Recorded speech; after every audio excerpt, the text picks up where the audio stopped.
اب اس کے بعد یہ مجبور ہے کہ موضوع پر تقریر پیش کرنے کے لیے دعوت سخن دیتی ہوں صوفیہ بنت شریف الدین کو، وہ آئے اور تقریر پیش کرے۔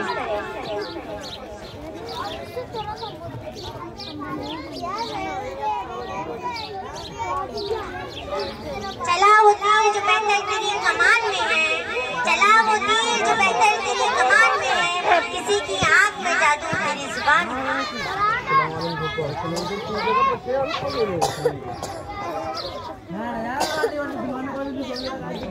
السلام علیکم ورحمۃ اللہ وبرکاتہ۔ نحمدہ و نصلی علی رسولہ الکریم، اما بعد۔ ہمارے سر مقتل وطن کی آبرو ٹھہرے، ہمارے سر مقتل وطن کی آبرو ٹھہرے، ہمارے خون کے لالے چمن کی آبرو ٹھہرے۔ یہ نقشہ خوشنمائی کا بنا ہے ہند کا ہم سے، یہ نقشہ خوشنمائی کا بنا ہے ہند کا ہم سے، زمین کی ہی نہیں ہم تو گگن کی آبرو ٹھہرے۔ تلوار کے سائے میں آرام ملا مجھ کو، تلوار کے سائے میں آرام ملا مجھ کو، پھانسی پہ راحت کا پیغام ملا مجھ کو۔ میں دیش کے خاطر ہی گھبال لٹا بیٹھی، میں دیش کے خاطر ہی گھبال لٹا بیٹھی، آزادی کا سرکٹ سے انعام ملا مجھ کو۔